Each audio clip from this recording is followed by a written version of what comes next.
Throughout the regular session, KXAN has strived to bring you informative, interesting, and of course, in-depth coverage from the Capitol. This morning, we take a look back at the best moments of our program so far. In session, in review. They surprise us every session with something. Fresh blood is always fun to watch in this session, too. Sometimes you'll be on the same side of an issue, and sometimes you won't.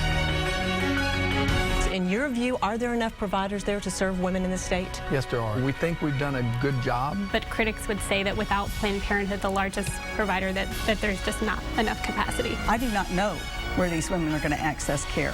We already have a shortage.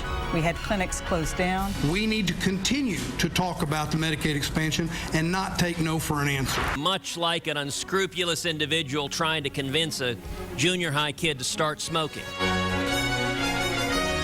64% of Texans support gaming or casino gambling in a state. I'm very anti-gaming, and I keep getting elected by overwhelming margins. I think our biggest problem, to be honest with you, is coming from the top. Why would you be afraid to let the people vote on the issues, Rob? Well, I'm not, John. They do vote. No, You're afraid. You're afraid to put it out there. Let me tell you this.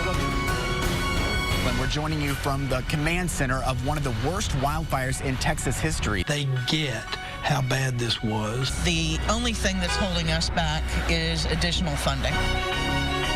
Just blocks away from the site of a devastating fertilizer plant explosion. Making the recovery side of this. We need to have a very thorough investigation to make certain that something like this never happens again.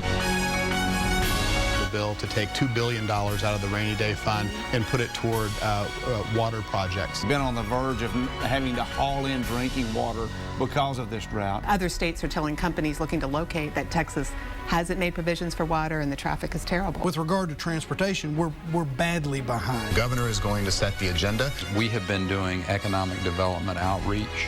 You can bet the state of Texas is going to reach out to you and say, hey, you want to come to a place where you can be freer? Comes across as a Rambo type of, he's always been an ardent Second Amendment defender. We need to do the best job we can so that we do not see a Connecticut shooting or a Columbine shooting. But what if parents don't want their child to go to a school where there are guns? What if parents don't want their child to go to the mall where there are police officers? That doesn't make any sense to me. About 600 school districts have sued the state saying that you're not funding education adequately. They took $5.4 billion in budget cuts. The more prudent time for us to make those large funding determinations is after the Supreme Court has given us the final ruling in this case. School's already started, teachers have already been laid off, classes have already been consolidated. I don't think the legislature should have to wait to be told by the court to fulfill our responsibility to Texas school children. Start thinking about how we're going to handle the school finance formula. You get to see the lieutenant governor a lot. What do you think his future plans are going to be? Well, this time he said he wants to run for re-election. That'll be an interesting campaign. Yeah. You throw Jerry Patterson in the mix, it's always going to be interesting. Right. I don't ever say anything about him because he's packing.